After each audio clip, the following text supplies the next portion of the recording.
Hello my dear students, आज मैं आपके लिए लेकर आया हूँ 10th चैप्टर का सेकंड पार्ट रिफ्रैक्शन। देखो इस चैप्टर में हम क्या क्या पढ़ेंगे इस वीडियो में। वो पढ़ेंगे रिफ्रैक्शन, फिर सेकंड पढ़ेंगे refraction bye rectangular glass slab. Glass slab के द्वारा जो रिफ्रैक्शन होता है लाइट रेज का वो पढ़ेंगे।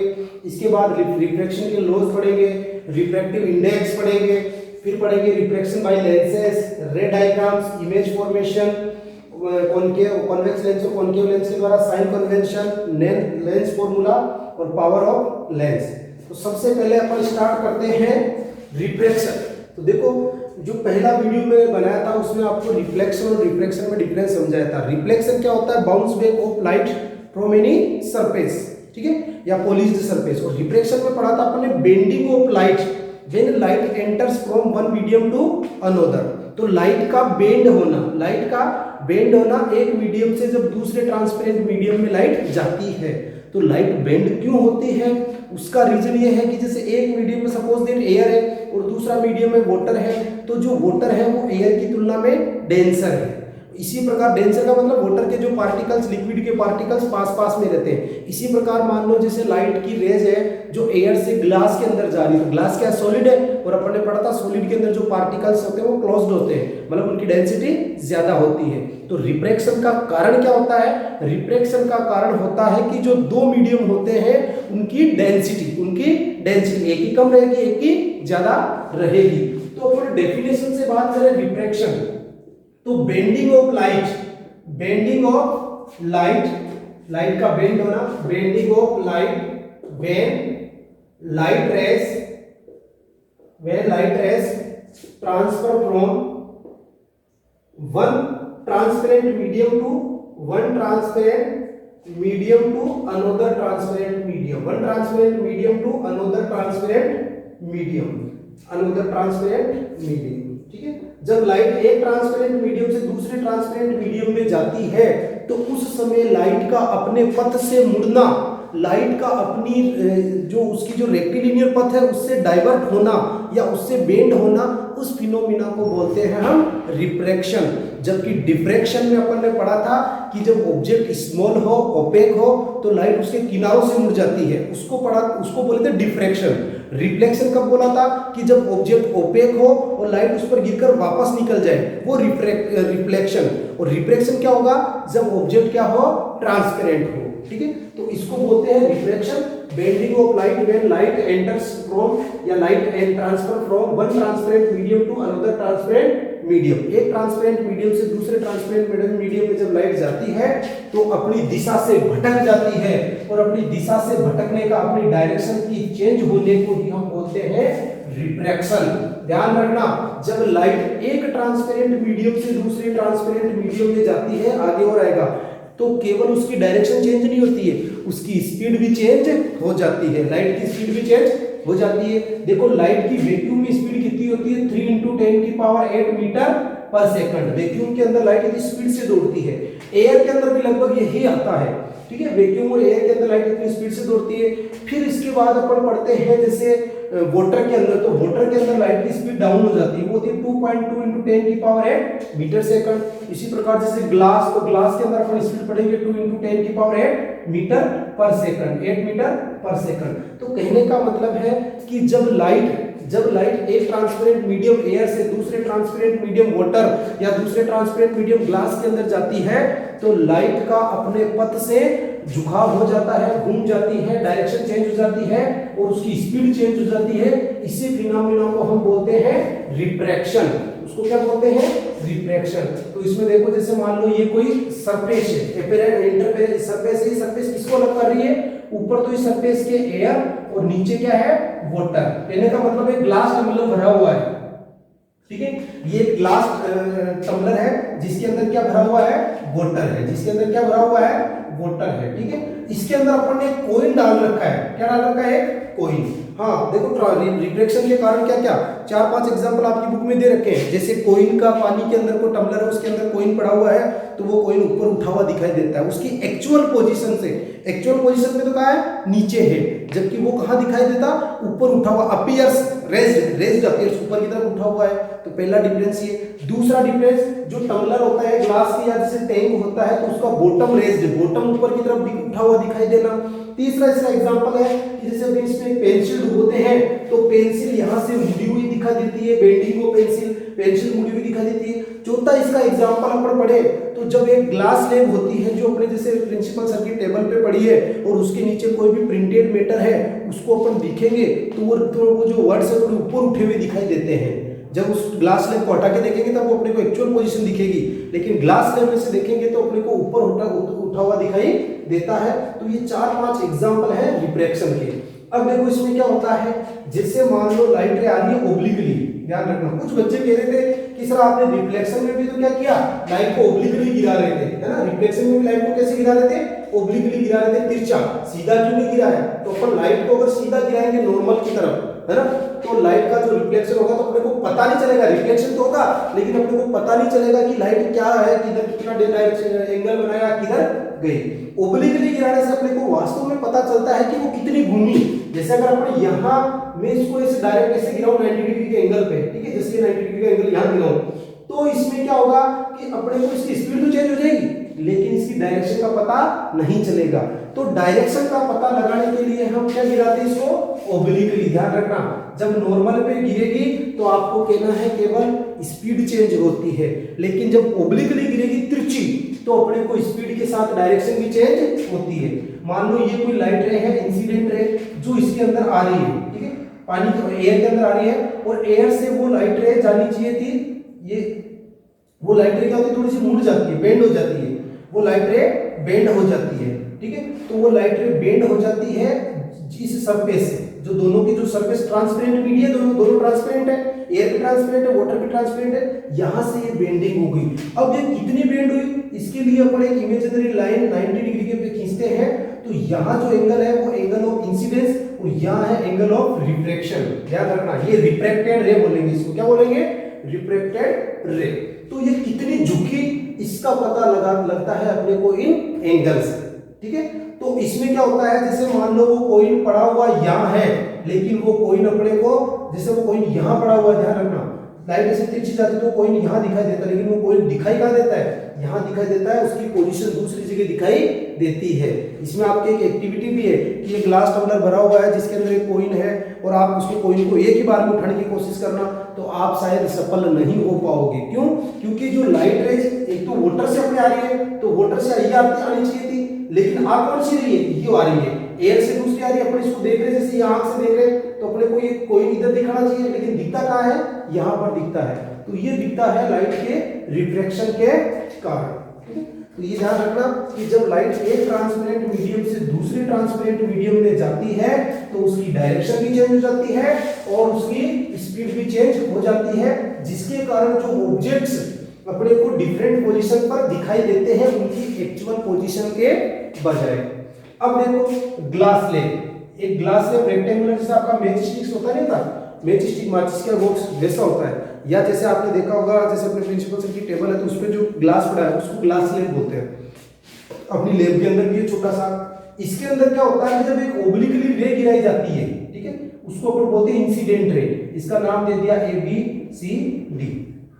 अब यहाँ क्या है, एयर है और यहाँ क्या है, ग्लास है और अपन ये फर्स्ट मीडियम एयर है, दूसरा मीडियम ग्लास है। अब अपन जानते हैं जो ग्लास है वो एयर की तुलना में क्या है, डेंसर मीडियम है। तो ध्यान रखना जब भी लाइट रेयरर, ये रेयरर है, रेयरर मीडियम है ऑप्टिकली और ये कैसा है, डेंसर। आगे खूब आएंगे, बार बार पढ़ते जाएंगे पर जब रेयरर से डेंसर की तरफ आती है तो जो लाइट रे है वो नॉर्मल की तरफ झुक जाती है। किधर की तरफ झुक जाती है, टुवर्ड्स नॉर्मल। किधर की तरफ शिफ्ट हो जाती है, टुवर्ड्स नॉर्मल। इसको जाना कहाँ था, इसको जाना था ऐसे जाना था लेकिन झुक किधर गई, इधर गई, ठीक है, झुक किधर गई, नॉर्मल की तरफ झुक गई।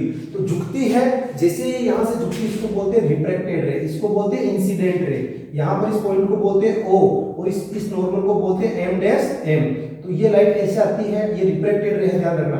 अब यहाँ देखो, यहाँ कौन सा मीडियम है, ग्लास। वापस लाइट निकलेगी तो किसमें निकलेगी, एयर में। अब यहाँ लाइट की स्पीड भी कम हो गई थी, डिक्रीज हो गई थी और वो नॉर्मल की तरफ बेंड हो गई थी। अब जैसे लाइट इससे बाहर निकलेगी तो लाइट की देखो वापस टुवर्ड्स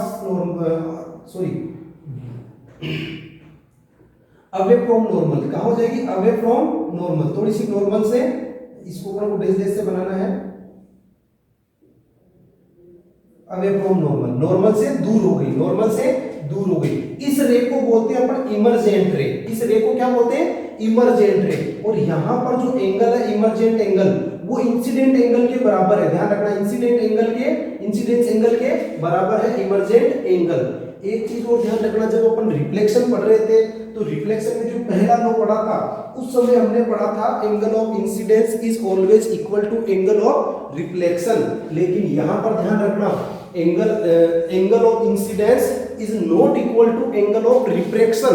जबकि इन दोनों का जो रेशियो होता है साइन आई और साइन आर, इन दोनों का रेशियो होता है वो कांस्टेंट होता है। मतलब आई बढ़ेगा तो आर घट जाएगा, आई घटेगा तो आर बढ़ जाएगा, ठीक है, वो ध्यान रखना है। हाँ, इक्वल कौन से होते हैं, इंसिडेंट एंगल और इमर्जेंट एंगल। इस रे को इमर्जेंट रे बोलते हैं, ध्यान रखना, जो ग्लास स्लैब के अंदर से निकली है। अगर इस रे को अपन इमेजिनरी आगे खिसकाते, इस रे को इमेजिनरी आगे खिसकाते तो ये दोनों रे एक दूसरे के क्या होती है, पैरेलल होती है। ये दोनों रे क्या होती है, पैरेलल होती है। तो ये इसकी डेंसिटी का ये फर्क पड़ा कि ये इधर की तरफ खिसक गई, ठीक है। तो कहने का मतलब है कि जब लाइट रेयर मीडियम से डेंसर की तरफ जाती है तो जो रिफ्रैक्टेड रे है वो नॉर्मल की तरफ चली जाती है और लाइट की स्पीड होती है वो कम होती है। लेकिन जब लाइट डेंसर मीडियम से रेयर में जाती है, डेंसर में ट्रैफिक ज्यादा होता है, ध्यान रखना, पार्टिकल्स पास पास में होते हैं। जब डेंसर से रेयर में जाती है तो लाइट रे अवे फ्रॉम नॉर्मल, नॉर्मल से दूर चली जाती है, नॉर्मल से दूर चली जाती है और लाइट की स्पीड भी वही आ जाती है। एयर के अंदर और वैक्यूम के अंदर लाइट की स्पीड लगभग सेम होती है, 3 × 10 की पावर 8, उसी स्पीड में आ जाती है। इस प्रकार ये इमर्जेंट रे और इंसिडेंट रे एक दूसरे के पैरेलल होती है। इंसिडेंट एंगल और इमर्जेंट एंगल दोनों इक्वल होते हैं। यहाँ पर रिफ्लेक्टेड एंगल को इक्वल नहीं करना है।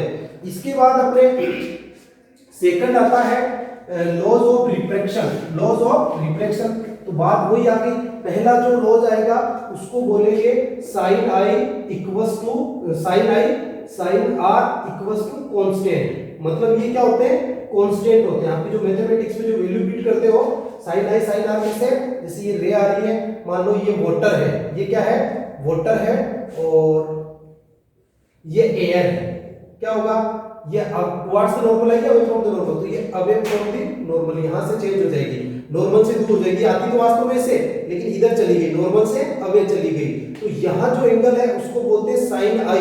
तो देखो यहां तो वही है लेकिन यहां बढ़ गया एंगल, यहां साइन आर। तो हमेशा इनका रेशियो क्या रहेगा, सेम रहेगा। इनका रेशियो जो होता है वो कांस्टेंट रहता है और इस कांस्टेंट रेशियो को अपन बोलते हैं रिफ्रैक्टिव इंडेक्स, जो आगे अपने आएगा अभी, रिफ्रैक्टिव इंडेक्स, ठीक है, आगे अपन पढ़ेंगे।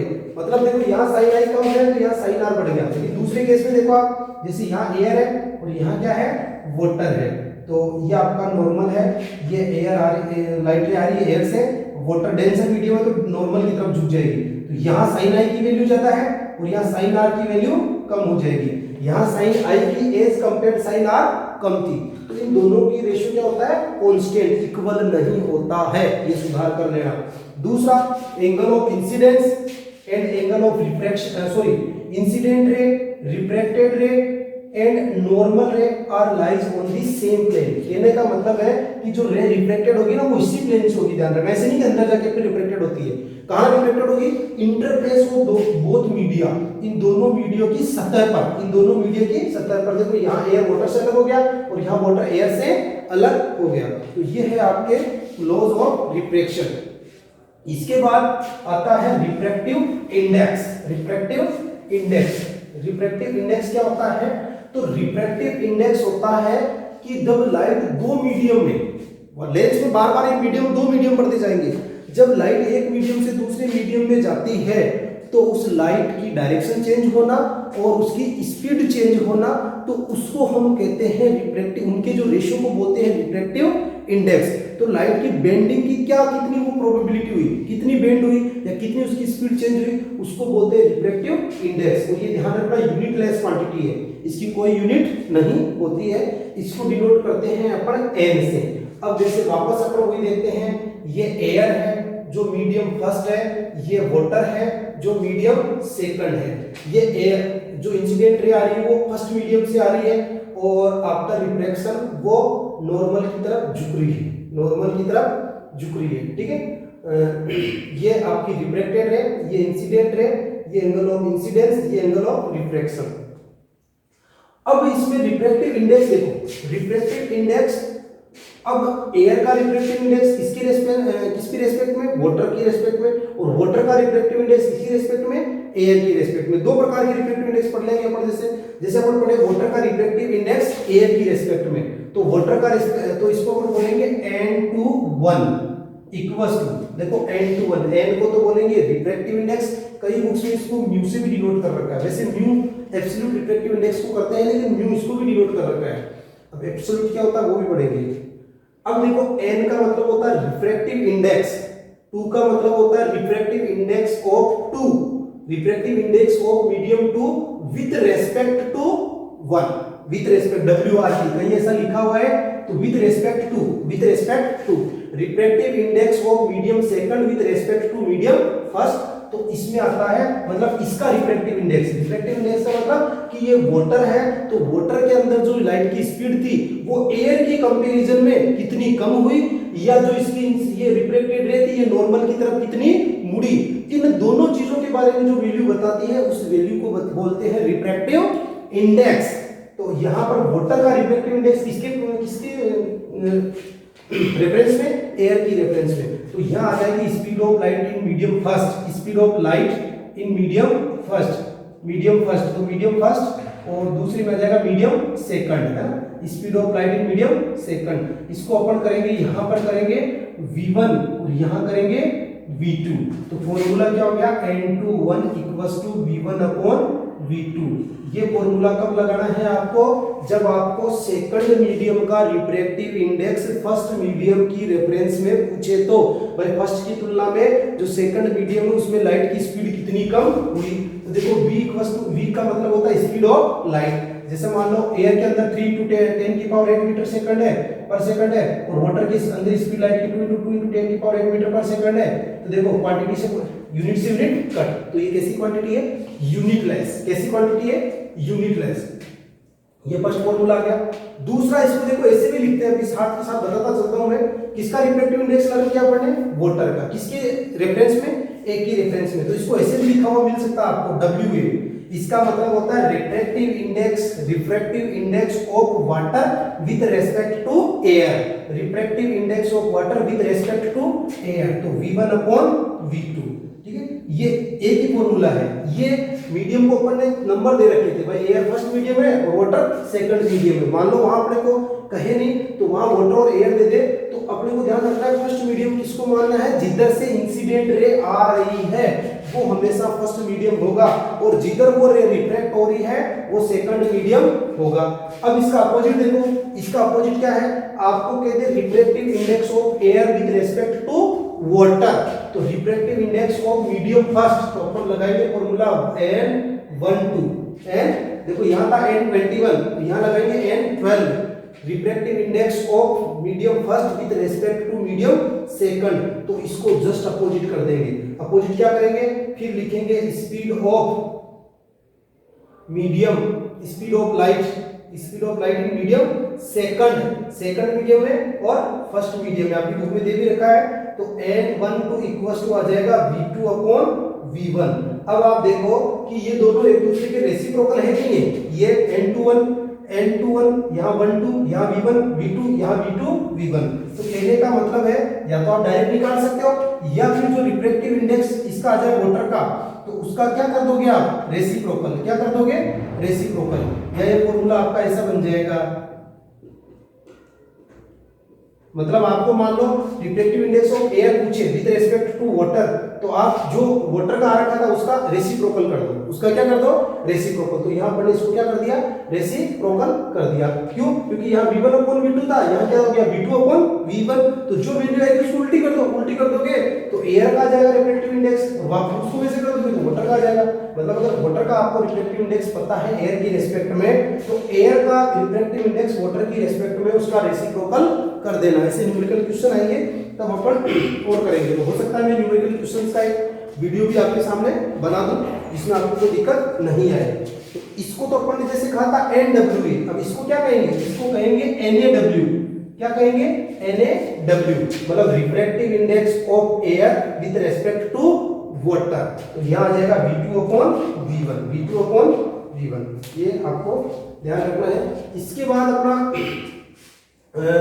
रिफ्रैक्टिव इंडेक्स जो निकाले गए वो आते हैं, तो उसमें एक आता है एब्सोल्यूट रिफ्रैक्टिव इंडेक्स, एक और आता है एब्सोल्यूट रिफ्रैक्टिव इंडेक्स। ये आपको समझ में आ गया होगा, नहीं आए तो एक बार इसको वापस वीडियो को रिवाइंड करके देखना। एक आता है एब्सोल्यूट रिफ्रैक्टिव इंडेक्स, एब्सोल्यूट, उसको nm से डिवाइड करते हैं। किससे लिखते हैं, nm से। m का मतलब मीडियम, जिस मीडियम का निकाल रहे हैं उसका। Absolute refractive index of medium, इसको रिप्रेजेंट करते हैं nm से या करते हैं um से, μm से। अब मीडियम का रिफ्रैक्टिव इंडेक्स यहाँ आगे कुछ नहीं दे रखा है, तो कुछ नहीं दे रखा, तो क्यों नहीं दे रखा है, तो ध्यान रखना कि जब मीडियम फर्स्ट एयर या वैक्यूम हो, जब मीडियम फर्स्ट वैक्यूम हो, तो दूसरा जो मीडियम है उसका जो रिफ्रैक्टिव इंडेक्स होता है वो क्या कहलाता है, एब्सोल्यूट रिफ्रैक्टिव इंडेक्स। तो आपकी डेफिनेशन होगी when the first medium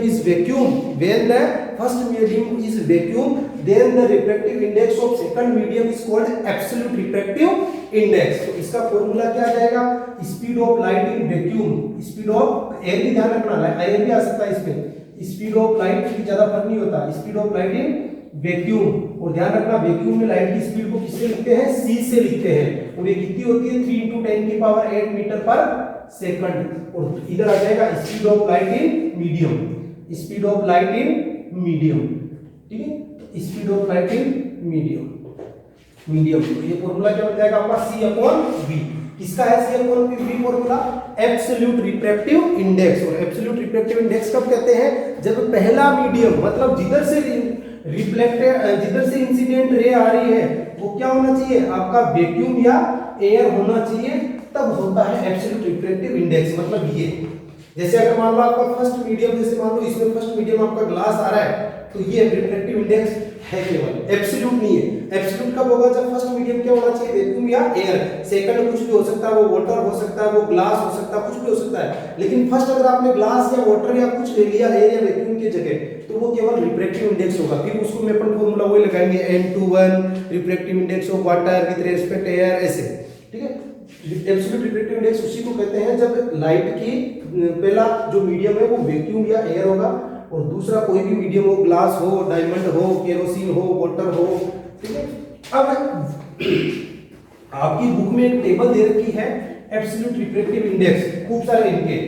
इस टेबल को में जो एब्सोल्यूट रिफ्रैक्टिव इंडेक्स निकाले गए हैं, तो एब्सोल्यूट से वापस वही ये वैक्यूम की रेफरेंस में, उसमें रेफरेंस में निकाले गए, वैक्यूम की रेफरेंस में। जैसे डायमंड की जो म्यू की वैल्यू है वो कितनी आती है 2.42। इसका मतलब ये होता है कि ये एयर की तुलना, वैक्यूम की तुलना में इसमें जो लाइट की स्पीड होती है वो इतने गुना कम हो जाती है, 2.42। तो इसका रिफ्रैक्टिव इंडेक्स आएगा mu equals to speed of light in vacuum, ये 3 × 10⁸। अब इसकी स्पीड अपने को पता नहीं, speed of light in medium second, तो मीडियम सेकंड कौन है, डायमंड। तो डायमंड को अपने को v से लिख दिया। अब इसका अपने को रिफ्रैक्टिव इंडेक्स क्या है पता है अपने को, तो इसका रिफ्रैक्टिव इंडेक्स कितना दे दिया 2.42। तो v की वैल्यू क्या आएगी 3 × 10⁸, 2 × 2.42। सपोज दैट इसको मान लो है ना, इसको आप काटोगे तो 1 पॉइंट कुछ वैल्यू आएगी इसकी, है ना, 1 पॉइंट कुछ वैल्यू आएगी।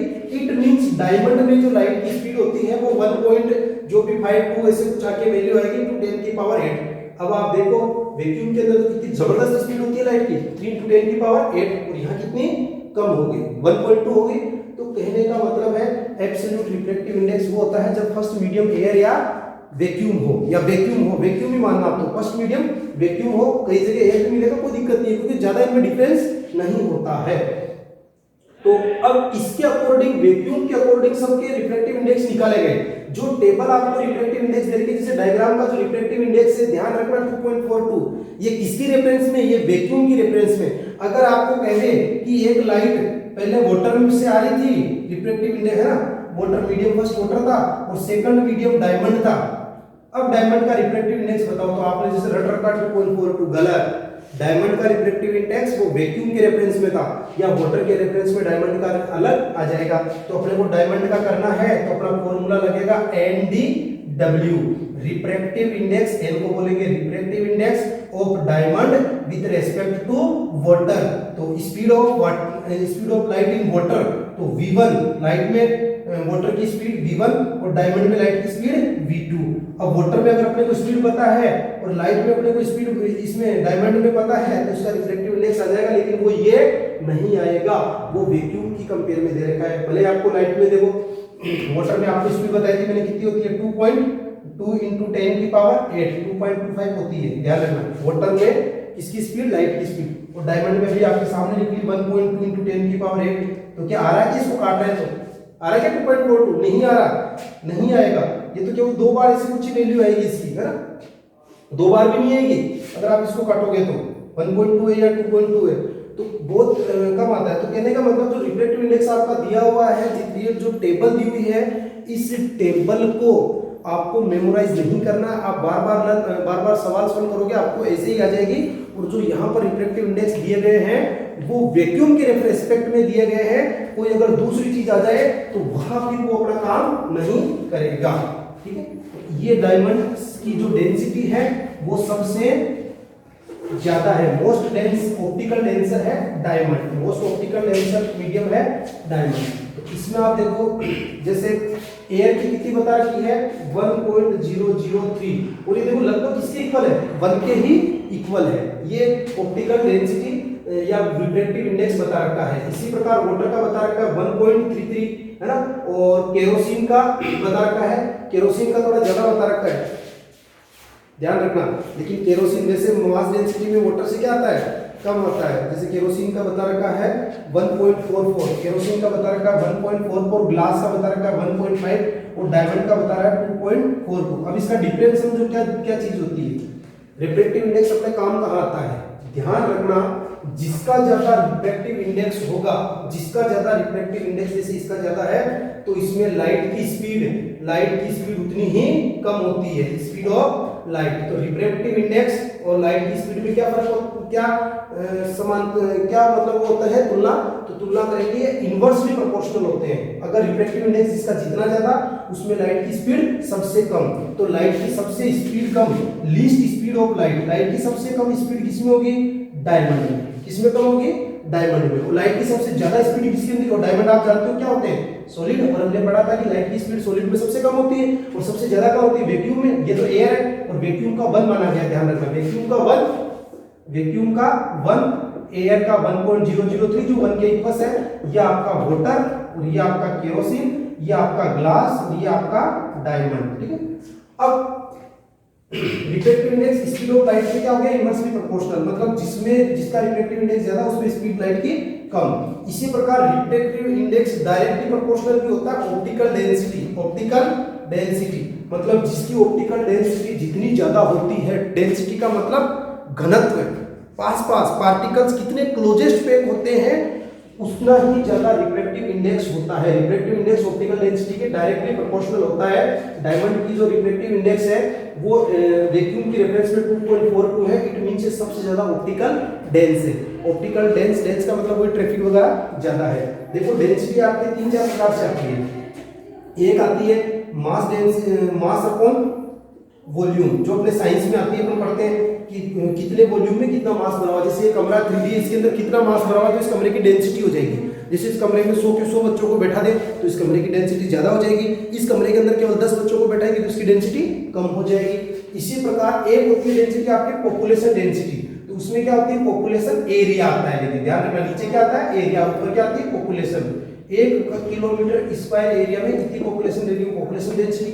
ये आपके आ गई मास डेंसिटी। और यहाँ जो पढ़ेंगे वो पढ़ेंगे ऑप्टिकल डेंसिटी। ध्यान रखना, मास डेंसिटी और ऑप्टिकल डेंसिटी वैसे लगभग समान है, लेकिन थोड़ा सा एक दो जगह समस्या आ रही है, और वो समस्या आ रही है केरोसिन और वाटर में। 9th क्लास में हमने पढ़ा था कि जो केरोसिन होता है वो वाटर की तुलना में कम डेंस होता है और वाटर के ऊपर फ्लोट करता है। और वाटर के ऊपर वही चीजें फ्लोट करती है जिनकी डेंसिटी वाटर की तुलना में कम होती है। लेकिन ऑप्टिकल के मामले में देखा जाए तो केरोसिन की जो ऑप्टिकल डेंसिटी होती है वो वाटर से ज्यादा होती है। एक्सेप्शन ध्यान रखना, डेंसिटी और ऑप्टिकल डेंसिटी में फर्क है। डेंसिटी का मतलब मास डेंसिटी है और ऑप्टिकल डेंसिटी का मतलब है कि जो लाइट को पास करती है या लाइट की स्पीड को जो चेंज करने की कैपेसिटी होती है उसको हम बोलते हैं ऑप्टिकल डेंसिटी। तो जिसकी ऑप्टिकल डेंसिटी ज्यादा होगी उसका रिफ्रैक्टिव इंडेक्स सबसे ज्यादा होगा। तो रिफ्रैक्टिव इंडेक्स सबसे ज्यादा किसका है? डायमंड का, तो इसकी ऑप्टिकल डेंसिटी भी सबसे ज्यादा है। रिफ्रैक्टिव इंडेक्स सबसे कम किसका है? वैक्यूम का, तो इसकी रिफ्रैक्टिव इंडेक्स सबसे कम किसका है? वैक्यूम का, तो इसकी ऑप्टिकल डेंसिटी भी सबसे कम है। वैक्यूम में कुछ होता ही नहीं है, गैस में गैस के पार्टिकल्स होते हैं, ऑक्सीजन नाइट्रोजन वगैरह ये, और लिक्विड में मॉलिक्यूल्स होते हैं, है ना। तो इस प्रकार ये अपना हो गया डेंसिटी वाला। अब अपन पढ़ते हैं रिफ्रैक्शन बाय लेंसेस। देखो लेंस क्या है, तो लेंस में मैंने आपको जैसे डिफरेंस टेबल बना के भी भेजी थी। तो lens any transparent object, lens की जो डेफिनेशन दोगे आप, एनी ट्रांसपेरेंट ऑब्जेक्ट, कोई भी ट्रांसपेरेंट ऑब्जेक्ट हो, एनी ट्रांसपेरेंट ऑब्जेक्ट, ट्रांसपेरेंट किसको कहते हैं? जो लाइट को आर पार करते हैं। Any transparent object that have one और टू स्फेरिकल सरफेस, या तो वन हो तो भी लेंस है या टू स्फेरिकल सरफेस हो तो भी लेंस है। ठीक है, एक कोई सा भी ट्रांसपेरेंट ऑब्जेक्ट जिसकी एक स्पेस, एक सरफेस कैसी होनी चाहिए? स्फेरिकल होनी चाहिए, तो ही उसको लेंस कहेंगे। अगर दोनों सरफेस प्लेन है तो वो लेंस नहीं है। तो आप मेरे को कमेंट सेक्शन में जाके बताना कि जो अपने एल्यूमिनियम की विंडोज लगी हुई है इनके अंदर जो ग्लास लगा हुआ है क्या ये लेंस है क्या? ठीक है, जरूर मेरे को बताना। तो लेंस किसको कहते हैं? जिसकी एक रिफ्लेक्टिंग सरफेस, एक रिफ्रैक्टिंग सरफेस क्या हो? स्फेयर हो, एक रिफ्रैक्टिंग सरफेस। जैसे आप देखो एक लेंस ऐसा होता है, इसको कॉन्वेक्स लेंस बोलते हैं, है ना। कॉन्वेक्स लेंस ये प्लेन है और इधर से बाहर की तरफ निकली हुई है, कॉन्वेक्स लेंस है। एक सरफेस ऐसी होती है, ये कॉन्केव लेंस है। लेकिन अपने जो पढ़ेंगे अपने बुक में इसको पढ़ते हैं तो इसको डबल कॉन्वेक्स लेंस बोलते हैं। अपन इसको पढ़ेंगे जनरली, बीच में से मोटा होता है, देखो कॉन्वेक्स लेंस बीच में से मोटा, किनारों से पतला। और इसको अपन पढ़ेंगे अपनी जो सरफेस इसके अंदर बुक के अंदर तो डबल कॉन्केव लेंस से ध्यान रखना, जो अपन पढ़ेंगे जो। लेकिन अपन जनरली इसको कॉन्केव बोलते हैं, जबकि ये है क्या? Double concave lens. डबल क्यों है? क्योंकि इसकी सरफेस कितनी है? दो स्फेरिकल सरफेस है। कितनी स्फेरिकल सरफेस होनी चाहिए? मैक्सिमम दो, मिनिमम एक। इसको डबल कॉन्वेक्स लेंस, ये सिंगल कॉन्वेक्स लेंस से ध्यान रखना। इसकी ये तो प्लेन सरफेस है, तो अपन ने कहा कि कम से कम कितनी सरफेस उसके एक स्फेयर होना चाहिए? स्फेरिकल कितनी होनी चाहिए? एक। तो देखो ये स्फेयर, ये बीच में से मोटा होता है, ध्यान रखना, कॉन्वेक्स, किनारों से पतला होता है। ये सिंगल कॉन्वेक्स लेंस है, ये डबल कॉन्वेक्स लेंस है, ये डबल कॉन्केव लेंस है, और ये सिंगल कॉन्केव लेंस है। तो आपको ध्यान रखना है। इसीलिए जब अपन आगे इसमें पढ़ेंगे तो इसके दो तो फोकस होते हैं, एक तो इसका होगा F1, एक इसका होगा F2, है ना। इसी प्रकार इसके दो सेंटर ऑफ कर्वेचर, एक इस स्फीयर का जिसको बोलेंगे 2F1 और C1, 2F1 और C1, और एक इसका जिसको बोलेंगे 2F2 और C2, इसका सेंटर ऑफ कर्वेचर और इसका सेंटर ऑफ कर्वेचर। ये क्यों लेते हैं डबल डबल? कई बच्चे पूछते हैं। तो इसका रीजन है कि लेंस में दो स्फेरिकल सरफेसेज भी हो सकती है। अगर दो स्फेरिकल सरफेसेज है तो फोकस पॉइंट भी कितने होंगे? दो होंगे। सेंटर ऑफ कर्वेचर भी कितने होंगे? दो होंगे। सेंटर ऑफ कर्वेचर भी कितने होंगे? दो होंगे। ठीक है, तो लेंस कोई भी ट्रांसपेरेंट ऑब्जेक्ट हो जिसकी कम से कम एक स्फेरिकल सरफेसेज हो तो उसको हम लेंस कहते हैं, उसको हम लेंस कहते हैं। अगर एक भी स्फेरिकल नहीं है तो वो प्लेन ग्लास, ध्यान रखना है, दोनों प्लेन मतलब सरफेस प्लेन है तो उसको आप लेंस नहीं कहते। तो जो अपनी जो विंडोज लगी हुई है एल्यूमिनियम वाली, ये प्लेन ग्लास है, ये लेंसेस नहीं है। लेकिन अगर एक को ऐसे स्फेरिकल होती तो अपन इसको क्या कहते हैं? लेंस कहते हैं। तो दो लेंस पढ़ेंगे अपन, कॉन्वेक्स और कॉन्केव। उल्टा हो जाएगा जस्ट। कॉन्वेक्स लेंस क्या होता है? बीच में से मोटे और ये किनारों से पतले होते हैं। ये देखो, सॉरी, बीच में से मोटा, ये डायमीटर, ये ज्यादा, बीच में से मोटा, किनारों से पतला। ये बीच में से पतला और किनारों से मोटा। Thin at the middle and thick at the edges. Thin at the middle, thick at the edges. पहला डिफरेंस है, ये यहाँ पे थिक है और यहाँ क्या है? थिन है। ये यहाँ पे क्या है? थिन है और यहाँ क्या है? थिक है। मैंने वैसे नोट्स भेज दिया आपको। अब इनके अंदर क्या होता है? जब लाइट रेज जाती है, लाइट रेज गिरती इधर नहीं मिलाना है, अब इसमें क्या करना है? इधर मिलाना है। तो एक पॉइंट पर कन्वर्ट होती है, एक पॉइंट पर कन्वर्ट होती है, सारी लाइटें एक पॉइंट पर कन्वर्ट होती है। अगर सामने कोई पेपर ला दिया जाए तो पेपर जल जाएगा, अपनी स्क्रीन ला देंगे तो स्क्रीन जल जाएगी, या अगर कोई भी है ना जलाने की चीज होगी तो वो जला देगी, ठीक है। तो ये एक पॉइंट पर कन्वर्ट करती है, तो इसको क्या, कौन सा लेंस बोलते हैं अपन, कन्वर्जिंग लेंस। कौन सा लेंस बोलते हैं, कन्वर्जिंग लेंस। ये लेंस क्या करता है, जब इस पर कोई रेज आती है तो उन रेज को ये क्या कर देता है, डाइवर्ज कर देता है। ध्यान रखना, जो भी रेज को डाइवर्ज करता है उसका एरिया तो लार्ज आता है, लेकिन इमेज ऑलवेज स्मॉल आती है। एरिया एनलार्ज आ जाएगा लेकिन इमेज ऑलवेज स्मॉल आएगा, और ये डाइवर्ज करने के कारण इसकी कोई इमेज ही नहीं बनती दिखाई दे रही। तो इनको जब हम बड़े से इमेजिनरी पीछे की तरफ लेते हैं तो एक पॉइंट पर ये दोनों मिलती हुई दिखाई देती है, जो इसका फोकस कहलाता है, और वहां पर इमेज बनती है। तो यहाँ डैश डैश आ रही है, तो ये कैसा इमेज बनाता है, ऑलवेज वर्चुअल। और ये कैसी इमेज बनाता है, mostly real and inverted, mostly real and inverted. और ये कैसे बनाता है, always always virtual and erect image, ठीक है। ये वैसे मैंने आपको डिफरेंस टेबल दे दी। और एक दूसरा मैंने कहा था कि जो प्रॉपर्टी कॉनकेव मिरर की है वो कॉन्वेक्स लेंस की होती है, एक्सेप्ट उनकी फोकल लेंथ। फोकल लेंथ में कॉनकेव मिरर की भी माइनस और कॉनकेव लेंस की भी माइनस, कॉन्वेक्स मिरर की प्लस और कॉन्वेक्स लेंस की भी प्लस। ये फोकल लेंथ के अलावा सारा होता है। तो ये वर्चुअल इरेक्ट इमेज बनाता है, ये रियल और इन्वर्टेड इमेज बनाता है। क्यों बनाता है कि एक जगह मिलती है, इसमें मिलती कहीं नहीं है, मिलती हुई प्रतीत होती है। और प्रतीत के लिए साइंस में वर्ड है अपीयर्स। क्या वर्ड है, अपीयर्स। तो ये वर्चुअल और इरेक्ट, और ये डाइवर्जिंग लेंस है, ध्यान रखना। कौन सा लेंस है, डाइवर्जिंग लेंस है। इसकी फोकल लेंथ आप कॉन्वेक्स की पॉजिटिव, कॉनकेव की नेगेटिव। इसकी जो फोकल लेंथ है पॉजिटिव और इसकी फोकल लेंथ क्या है, नेगेटिव, ठीक है। एक और ध्यान रखना, इसमें जो इमेज बनेगी वो मोस्टली राइट साइड बनेगी। इमेज बनेगी मोस्टली क्या बनेगी, राइट साइड, राइट साइड। ये राइट आरएचएस, ये कौन सा है, एलएचएस, ये कौन सा है, आरएचएस। राइट साइड बनेगी।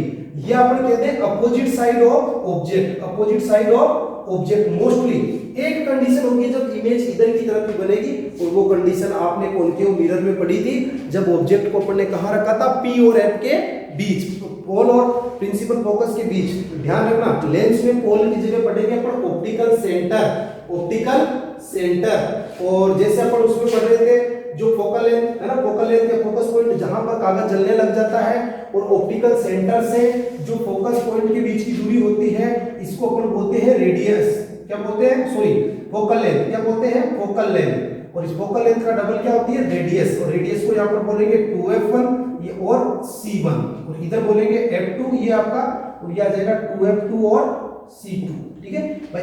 ऑब्जेक्ट को इधर भी रख सकते हैं, लेकिन ये तो अपन क्या जो फॉर्मूले अपने जो दे रखे हैं और अपने को जो कैलकुलेशन करनी है तो ऑब्जेक्ट को हमेशा लेफ्ट साइड रखते हैं, ठीक है। तो ये आपको ध्यान रखना है।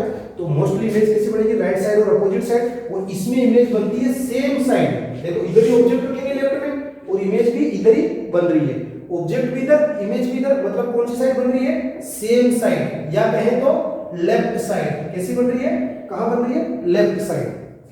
इसमें वही 6 कंडीशन पढ़ेंगे, और इसमें केवल कितनी कंडीशन पढ़ेंगे, एक कंडीशन पढ़ेंगे। अगर मान लो आपको कहते हैं कि कोई ब्लाइंड फोल्डेड या तो कोई ब्लाइंड पर्सन है, या किसी व्यक्ति के आंखों पर पट्टी बांध दी गई है ना, और उसको कहे कि आपको लेंस को पहचानना है, तो आप कैसे पहचानोगे, तो सीधा सा आके उसको हाथों से टच करोगे तो ये लेंस आपको बीच में से कैसे दिखेंगे, मोटे दिखेंगे। और जैसे आप किनारों पे जाओगे पतले दिखेंगे, ये बीच में से पतले और किनारों से मोटे दिखेंगे। मतलब जो प्रॉपर्टी कॉनकेव मिरर की थी वो कॉन्वेक्स लेंस की है, और जो कॉन्वेक्स मिरर की थी वो कॉनकेव लेंस की प्रॉपर्टीज है, ठीक है। तो अब इनके यूजेस देख लो आप पहले, अभी बाद में भी देख सकते हैं, और अभी देखो तो अभी देख लो। तो यूजेस देखो, कॉन्वेक्स लेंस, देखो कॉन्वेक्स लेंस कहां कहां होता है। जो भी चीजें पास की चीजें अगर साफ नहीं दिख रही हो अपने को, है ना, पास की चीजें साफ नहीं दिख रही हो, तो कौन सा लेंस काम में लेंगे, कॉन्वेक्स लेंस। कौन सा लेंस काम में लेंगे, कॉन्वेक्स लेंस। तो अपनी आईज के अंदर कॉन्वेक्स लेंस होता है, ध्यान रखना। हालांकि आईज वाला चेंज भी होता रहता है, अकॉर्डिंग टू फोकल लेंथ उसकी चेंज होती रहती है, ठीक है। आईज के अंदर भी कॉन्वेक्स लेंस होता है। और नियर थिंग्स को देखने में काम में लिया जाता है। और दूसरा आपकी माइक्रोस्कोप होती है, उसके अंदर कौन सा लेंस होता है, माइक्रोस्कोप के अंदर कॉन्वेक्स लेंस होता है। और फोर्थ, जो वॉच मेकर्स, ध्यान रखना, जो घड़ी बनाने वाले होते हैं वो कौन सा लेंस काम में लेते हैं, कॉन्वेक्स लेंस। आपका जो कैमरा है, कैमरा के अंदर कौन सा लेंस होता है, कॉन्वेक्स लेंस। आई के अंदर कॉन्वेक्स लेंस, नियर थिंग्स को देखने के लिए कॉन्वेक्स लेंस, माइक्रोस्कोप के अंदर convex lens, watch makers convex lens काम में लेते हैं, कैमरा के अंदर भी कौन सा लेंस होता है, कॉन्वेक्स लेंस। इसी प्रकार आता है कॉनकेव लेंस।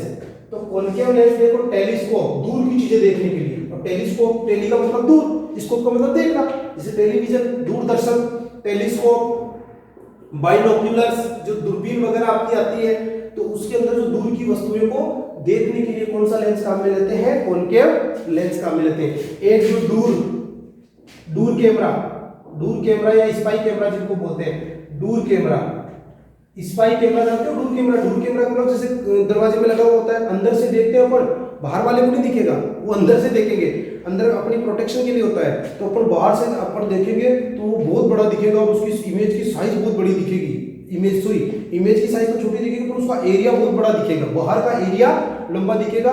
तो वहां जो इमेज छोटी दिखेगी, वहां जो वहां जो लेंस लिया जाता है वो कौन सा लेंस आता है, कॉनकेव लेंस, दूर कैमरा या स्पाई कैमरे के अंदर। ठीक है, ये इनके यूजेस हो गए। अब पढ़ते हैं अपन रे डायग्राम। रे डायग्राम पढ़ने से पहले फोकल लेंथ कैसे निकालेंगे, तो जैसे मिरर में निकाली थी कि अपन सनलाइट दोपहर की धूप को वहां एक लेंस को पकड़ के रखेंगे, कॉन्वेक्स लेंस को, और एक कागज पर अपन उसको लगाए रखेंगे, मतलब एक कागज सामने रखेंगे तो अपन एक डार्क स्पॉट, एक मतलब पॉइंट साइज स्पॉट प्राप्त करने की कोशिश करेंगे। फिर उसको वहीं पर आपको रखना है। जैसे वो पॉइंट साइज स्पॉट बना और कागज जलना प्रारंभ हुआ तो उस कागज के बीच की दूरी और लेंस के ऑप्टिकल सेंटर के बीच की दूरी को अपन कहते हैं फोकल लेंथ। क्या बोलते हैं, फोकल लेंथ, इसकी दूरी को। और इस पॉइंट को जहां कागज जला था उसको फोकस कहते हैं, उसको क्या कहते हैं, फोकस कहते हैं। ध्यान रखना, कागज इधर भी जल सकता है और कागज इधर भी जल सकता है, दोनों तरफ से जल सकता है कागज, इसलिए इसकी कितनी फोकस आती है, 2। और ध्यान रखना, जैसे 2 आती है तो यहां पर नाम आता है प्रिंसिपल फोकाई, प्लूरल के लिए फोकाई वर्ड काम आता है। ध्यान रखना, एक के लिए प्रिंसिपल फोकस और 2 के लिए काम आता है प्रिंसिपल फोकाई। तो प्रिंसिपल फोकस कागज दोनों तरफ जल सकता है, इसलिए दोनों फोकस पॉइंट है। ठीक है, जैसे मान लो अगर इधर आपने ऑब्जेक्ट को रखा तो यहां मिलेगा, अगर मान लो आपने ऑब्जेक्ट को यहां रखा तो यहां मिलेगा, अगर आपका ऑब्जेक्ट इधर है तो इधर मिलेगा, अगर आपका ऑब्जेक्ट इधर है तो इधर मिलेगा।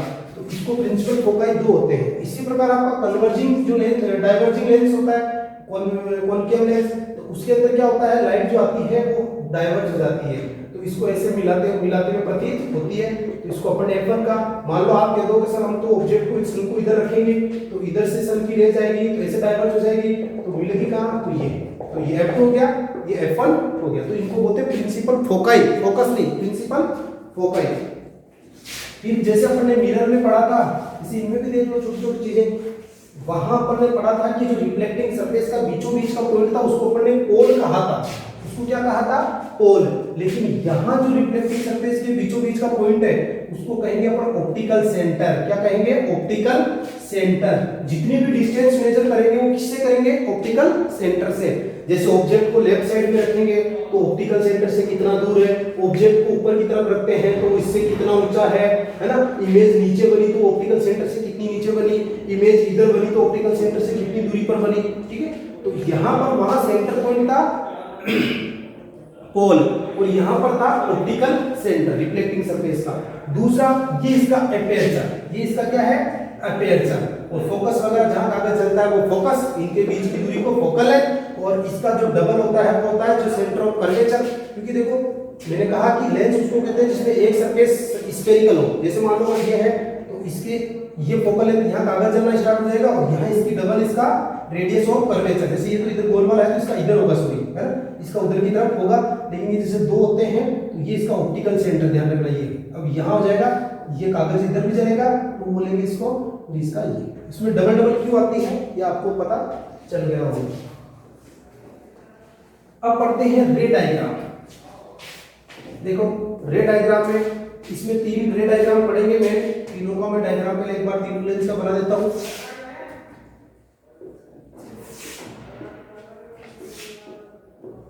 बीच में से पतला किनारों से मोटा कॉनकेव लेंस, बीच में से मोटा किनारों से पतला, ये थर्ड बना दिया। पहला है ये ऑप्टिकल सेंटर बना दिया, क्या बना दिया, ऑप्टिकल सेंटर। अब इसमें देखो, अगर ये आपके बना दिया F1 F2, ठीक है, ये इतना ध्यान रखो, अब अगर कोई रे प्रिंसिपल एक्सिस के पैरेलल आती है, कोई रे प्रिंसिपल एक्सिस के पैरेलल आती है कॉन्वेक्स लेंस में, आफ्टर रिफ्लेक्शन वो कहां से निकलेगी? आफ्टर रिफ्लेक्शन वो फोकस से होती हुई निकलेगी। इफ है ना, a ray parallel to the principal axis after refraction, sorry reflection नहीं, refraction, after refraction it passes from F2, F2 से होती हुई निकलेगी। इसमें क्या होता है कि अगर कोई प्रिंसिपल एक्सिस के पैरेलल कोई रे आ रही है तो आफ्टर रिफ्रैक्शन वो ऐसे लगेगी कि वो अपीयर्स फ्रॉम फोकस, फोकस से अपीयर होती हुई दिखाई देगी, फोकस से अपीयर होती हुई दिखाई देगी, होती नहीं है, अपीयर होती हुई दिखाई देगी। इसीलिए जो इमेज है, ध्यान रखना, अभी से नोट कर लेना, कॉनकेव मिरर में जो इमेज है वो लेफ्ट साइड बनेगी। कॉनकेव मिरर में जो इमेज है हमेशा वो कौन सी साइड बनेगी? लेफ्ट साइड बनेगी। क्यों? क्योंकि यहाँ पर जब वो रे इंसिडेंट रे जो आएगी इसके पैरेलल आफ्टर रिफ्रैक्शन वो डाइवर्ट हो जाएगी, लेकिन वो निकलती हुई कहां से हो रही है? F से। जैसे मान लो इसको हम ऐसे करेंगे ऐसे, तो इसको ऐसे पीछे की तरफ मिलाएंगे तो यहाँ दोनों रे एक दूसरे को इंटरसेक्ट कर रही है, रिफ्लेक्टेड है, तो यह इमेज बनेगी। ऑलवेज जो इमेज बनेगी कॉनकेव, इसमें इसको कम करो, कॉनकेव लेंस में जो इमेज बनेगी वो लेफ्ट साइड बनेगी, या बिहाइंड फ्रंट नहीं बोलेंगे, मिरर लेंस के अंदर बिहाइंड और फ्रंट का यूज नहीं करेंगे। क्यों? क्योंकि दोनों तरफ सरफेसेस ट्रांसपेरेंट है, कोई बिहाइंड नहीं, कोई पीछे नहीं। यहाँ बोलेंगे अगर इस तरफ इस तरफ जैसे इस तरफ बन रही है तो इसको हम बोलेंगे राइट साइड, इसको राइट साइड, या बोलेंगे अपोजिट साइड, या क्या बोलेंगे? अपोजिट साइड, है ना। और इसको बोलेंगे अपन लेफ्ट साइड, या बोलेंगे सेम साइड। तो पहली कंडीशन ये होगी। दूसरी कंडीशन देखो, जैसे पहली में तो अपन ने पढ़ा कि पैरेलल आ रही है तो आफ्टर रिफ्लेक्शन फोकस से जा रही है। दूसरी कंडीशन देखो कि मान लो अगर फोकस से आ रही है ना, फोकस से होती हुई आ रही है तो आफ्टर रिफ्लेक्शन क्या हो जाएगी? रिफ्लेक्शन पैरेलल हो जाएगी। आफ्टर रिफ्लेक्शन क्या हो जाएगी? पैरेलल हो जाएगी। ये अपने रे डायग्राम बनाने में काम आएगा। अब इसमें देखो ये जैसे F1 और ये आपका F2। अब जैसे मान लो कोई रे जैसे ऐसे आ रही है, इससे फोकस से होती हुई आ रही है, कोई रे फोकस से होती हुई आ रही है, तो वो कैसी इमर्ज होती हुई प्रतीत होती है अपने को? वो कैसी होती है? पैरेलल से जाती हुई प्रतीत होती है। तो इसमें क्या है, सॉरी ये यहाँ से इसको ऐसे बताना है ना, ये ऐसे होती है, ऐसे आपकी प्रतीत होती है, तो आफ्टर रिफ्लेक्शन कैसे हो जाएगी? ऐसे पैरेलल से होती हुई प्रतीत होती है। थर्ड में क्या होता है? ऑप्टिकल सेंटर से ऐसे आएगी, आर पार निकल जाएगी, थर्ड में आर पार निकल जाएगी ऑप्टिकल सेंटर से। देखो लेंस में तो अपन ने मिरर में तो क्या पढ़ा था कि जो आ रही है वापस अलोंग सेम पथ में चली जाती थी, है ना, या ओब्लिकली जाती थी, ओब्लिकली। सेम पथ में तो कर्वेचर से निकलती थी, सेम पथ में तो कर्वेचर से निकली थी, ओब्लिकली जाती थी। लेकिन यहाँ पर वहाँ कोन पे गिरी थी तो ओब्लिकली निकली थी ऐसे, लेकिन यहाँ पर क्या निकल जाएगी? ये आर पार। तो ये तीनों अपने कहीं ना कहीं काम आएंगे जब अपन रे डायग्राम बनाते हैं। इसके बाद अपन पढ़ते हैं image formation by convex lens and concave lens. तो ध्यान रखना, जो कॉनकेव मिरर में पड़ी थी वो ही अपन किसमें पढ़ेंगे? कॉन्वेक्स लेंस में। तो इमेज फॉर्मेशन पढ़ लेते हैं। 6 कंडीशन आएगी, 6 कंडीशन के रे डायग्राम आप बार-बार, ये आपका आ गया प्रिंसिपल फोकस, ये आ गया प्रिंसिपल फोकाई, इनको फोकाई बोलते हैं प्लूरल, F1 F2, ये आ गया आपका C1 और 2F1, ये आ गया आपका C2 और 2F2। अब इसमें देखो ऑब्जेक्ट को एक पोजीशन रहेंगे इनफाइनाइट पे, कहाँ रखेंगे? इनफाइनाइट पे, लेफ्ट साइड पे रखेंगे, तो इमेज कहाँ बनेगी? फोकस पे, F1 पे। जब ऑब्जेक्ट इनफाइनाइट पे रहेगा तो इमेज कहाँ बनेगी? फोकस F1 F2 पर, कहाँ बनेगी? F2 पर। जब ऑब्जेक्ट बियॉन्ड C रहेगा, कहाँ रहेगा? बियॉन्ड C, तो इमेज आगे खिसकती जाएगी between F2 and C2, between F2 and 2F2, F2 and 2F2 बोल सकते हो, C2 बोल सकते हो। जब ऑब्जेक्ट C1 या 2F1 पे रहेगा तो इमेज कहाँ बनेगी? 2F2 पर। तो ध्यान रखना, यहाँ इमेज बनेगी सेम साइज पर, वहाँ सेंटर ऑफ कर्वेचर पे रखा था तो सेम साइज, यहाँ सेंटर ऑफ कर्वेचर या C1 या 2F1 पर रखेंगे तो 2F2, लेकिन अपोजिट साइड या राइट साइड। वापस देखो, जब इनफाइनाइट पे होती है तो F2 पे बनती है, और पॉइंट साइज कैसे बनती है? पॉइंट साइज रियल और इन्वर्टेड, रियल और इन्वर्टेड। तो इसमें अपन देखो 3 चीज लर्न करते हैं, एक आपकी पोजीशन, एक है नेचर, और थर्ड है साइज। चलो पहली कंडीशन से पढ़ते हैं अपन। इनफाइनाइट पे रखेंगे तो इमेज कहाँ बनेगी? फोकस पे। इमेज कहाँ बनेगी? फोकस पे। तो पोजीशन पे लिखेंगे 8F2 right side, 8F2 right side में बनेगी। ठीक, नेचर क्या होगी, नेचर होगी real and inverted, real and inverted, उल्टी बिल्कुल पॉइंट साइड बनेगी। पॉइंट को आप ये नहीं कह सकते कि इन्वर्टेड है, मतलब पॉइंट का आप कैसे बताओगे कि इन्वर्टेड है। जैसे सन है तो सन का आप इन्वर्टेड, सन में तो आपको पता ही नहीं चलेगा कि इसकी इन्वर्टेड है या रियल है। इन्वर्टेड रियल का पता चलेगा जैसे अपन कैंडल भी बनाएंगे, तो कैंडल जैसे सीधी कैंडल है तो उसमें उल्टी कैंडल दिखेगी, इसकी फ्लेम उल्टी दिखेगी। तो रियल और इन्वर्टेड आ जाएगी, और साइज आ जाएगी पॉइंट साइज। साइज क्या आ जाएगी, पॉइंट साइज। ये कौन सी कंडीशन में, जब ऑब्जेक्ट को कहाँ रख रहे हैं अपन, इनफाइनाइट पे रख रहे हैं। दूसरा है ऑब्जेक्ट को अपन रख रहे हैं, दूसरा अपन ऑब्जेक्ट को रख रहे हैं बियॉन्ड सी या बियॉन्ड 2f1। मान लो ऑब्जेक्ट को अपन ने यहाँ रख दिया ए बी, रे डायग्राम के साथ देखना, इसको ऐसे ऑप्टिकल सेंटर, ये अच्छा रहेगा दोनों, ये बिटवीन f2 एंड 2f2। देखो हर चीज ये अगर कोई पैरेलल आ रही है तो आफ्टर रिफ्लेक्शन फोकस से गुजरेगी, ऑप्टिकल सेंटर से आ रही है तो ऑप्टिकल सेंटर से डायरेक्ट ऐसे गुजर जाएगी। तो इमेज कहाँ बनेगी, अब यहाँ पर पोजीशन पे देखो, पोजीशन में क्या लिखोगे आप, between f2 and 2f2, f2 और 2f2 की नेचर रियल और इन्वर्टेड। और पॉइंट साइज की जगह आ जाएगी स्मॉल साइज या डिमिनिश्ड, या क्या आ जाएगी, डिमिनिश्ड। ठीक है, ये आपकी सेकंड कंडीशन होगी। थर्ड कंडीशन देखो, रे डायग्राम में साथ के साथ आप कोशिश करना बनाने की।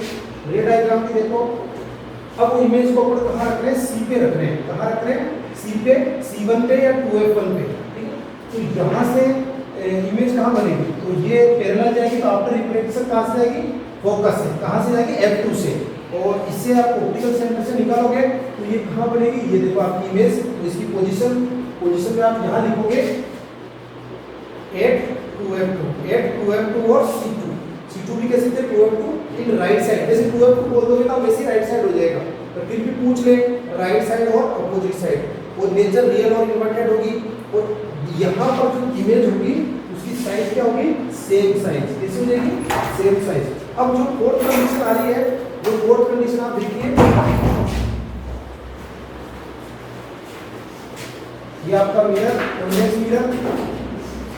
फोर्थ कंडीशन ये f1, ये 2f1, ये f2, ये 2f2। ठीक है, ये f2 2f2 कैसा है, वो C1 दो C1 की है। तो आपको बताया था कि जो लेंस होता है, ध्यान रखना, लेंस में कम से कम एक स्फेरिकल सरफेस होनी चाहिए। जैसे अपना विंडो का ग्लास है, ये लेंस नहीं है, ये दोनों सरफेस प्लेन है, तो लेंस में या तो दोनों सरफेस प्लेन और दोनों सरफेस स्फेरिकल होनी चाहिए, या कम से कम एक सरफेस स्फेरिकल होनी चाहिए। इसमें दोनों रिफ्लेक्टिंग सरफेस स्फेरिकल है, इसलिए इसके दो तो सेंटर ऑफ कर्वेचर होंगे और दो ही फोकस पॉइंट होंगे। सपोज जैसे सन इधर है तो कागज कहाँ चलेगा, इधर की तरफ, लेकिन सन इधर है तो कागज कहाँ चलेगा, इधर की तरफ। ठीक है, तो इसकी दो फोकल लेंथ है। दो फोकल लेंथ क्योंकि अपने दो लेंस अपन ने चिपकाए हैं। लेंस में एक स्फेरिकल सरफेस भी हो सकती है और मैक्सिमम 2 हो सकती है, तो 2 वाला अपन ने ले लिया। अब फोर्थ पोजीशन पे, थर्ड पोजीशन अपनी होगी, फोर्थ रखेंगे ऑब्जेक्ट को f1 और 2f1 के बीच। एक तो आपको पैरेलल लेनी है, आफ्टर रिफ्लेक्शन कहां से गुजरेगी, फोकस से। ठीक है, दूसरी आपको ऑप्टिकल सेंटर सबसे बेस्ट रहेगा, तो आप बोलोगे ये यहाँ मैच होगी। ठीक है, ये थोड़ी गलती से हो गई है, तो आप इसमें लिखोगे बियॉन्ड 2f2 और C2, बियॉन्ड 2f2 और C2, 2f2 और C2 के दूसरी तरफ बनी। ठीक है, इसकी नेचर वही रियल इन्वर्टेड, और यहाँ बोलोगे आप एनलार्ज, केवल क्या बोलोगे, एनलार्ज इमेज। थर्ड कंडीशन, जो फिफ्थ कंडीशन आएगी, आप कहाँ रखोगे ऑब्जेक्ट को रखोगे f2 पे, ऑब्जेक्ट को कहाँ रखोगे, f2 पे। f2 पे ऑब्जेक्ट को रख रहे हैं, सॉरी f1, ये आपका आ गया f2, ये 2f2। यहाँ रखेंगे अपन ऑब्जेक्ट को, जैसे मान लो रख दिया a b, इसे ले लेंगे पैरेलल, आफ्टर रिफ्लेक्शन कहाँ से जाएगी, f2 से ये चली जाएगी। इसी प्रकार इससे निकलेगी, फैन बंद करो यार, ये वीडियो में देखना है तो फैन बंद कर दो, आवाज आती है वीडियो में। ठीक है, तो AB को रखेंगे अपन, तो आफ्टर रिफ्लेक्शन ये कहाँ से जाएगी, आफ्टर रिफ्लेक्शन ये एक तो जो पैरेलल है तो आफ्टर रिफ्लेक्शन फोकस से जाएगी, ऑप्टिकल सेंटर वाली डायरेक्ट निकलेगी और ये इंफिनिटी पे जाकर मिलेगी। तो पोजीशन क्या लिखोगे आप, एट इंफिनिटी, और नेचर क्या लिखोगे, रियल और इन्वर्टेड, और साइज क्या हो जाएगी, हाईली एनलार्ज। अब अपने पास ध्यान रखना है, जो 5 कंडीशन भी पढ़ी, तो नेचर क्या है, रियल और इन्वर्टेड। साइज भी क्या आई थी, पहले छोटी आई थी, फिर सेम आई थी, फिर बड़ी आई थी। तो रियल और इन्वर्टेड आ रही है, तो जब भी आप मैग्निफिकेशन पढ़ोगे तो इनका आंसर साइन किसमें आएगा, माइनस में आएगा। ठीक है, ये आपको ध्यान रखना है। और एक v की जो वैल्यू आएगी इस पांचों कंडीशनों में v की जो वैल्यू आएगी वहां अपने कॉनकेव मिरर के अंदर v की वैल्यू नेगेटिव में आएगी, क्योंकि सारी की सारी images front of the mirror बन रही थी, लेफ्ट साइड बन रही थी। यहाँ सारी की सारी इमेजेस कहाँ बन रही है, राइट साइड में, तो यहाँ v की वैल्यू किसमें आएगी, प्लस में। और प्लस साइन यहाँ इंडिकेट रियल और इन्वर्टेड का नहीं करेगा, यहाँ पे plus sign indicate that the image from right side of the object, object के राइट में बनेगी, मतलब ऑब्जेक्ट लेफ्ट में है तो इमेज राइट में बनेगी, है ना, या right side of the optical centre, optical centre के राइट साइड में बनेगी, ऑप्टिकल सेंटर के कहां बनेगी, राइट साइड में बनेगी। v की वैल्यू यहां पर ही आएगी पांचों कंडीशनों में। अब छठी कंडीशन देखो, जो छठी कंडीशन अपने कॉनकेव मिरर में पोल और फोकस के बीच रखी थी वो ही यहाँ है।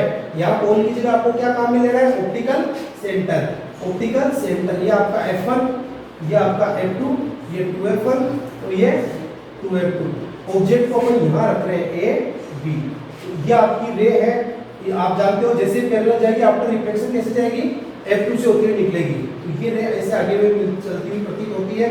ऑप्टिकल सेंटर वाली भी ऐसे निकल जाएगी, तो ये भी निकल जाएगी, ये आगे आपकी यहाँ पर f1 के पहले मिलेगी, ध्यान रखना कहाँ मिलेगी, f1 के पहले ये बनती हुई प्रतीत होती है।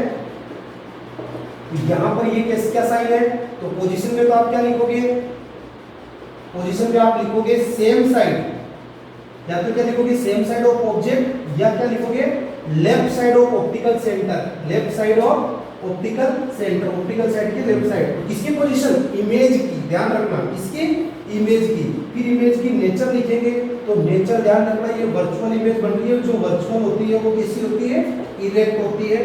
और इसकी साइज क्या होगी, तो साइज होगी इसकी एनलार्ज, ध्यान रखना साइज क्या होगी, एनलार्ज। तो आपको ध्यान रखना वर्चुअल इरेक्ट और एनलार्ज इमेज अपने को वहां प्राप्त हुई थी कॉनकेव मिरर की एक कंडीशन में, कॉनकेव मिरर की एक कंडीशन में जब अपन ने p और f के बीच रखा था।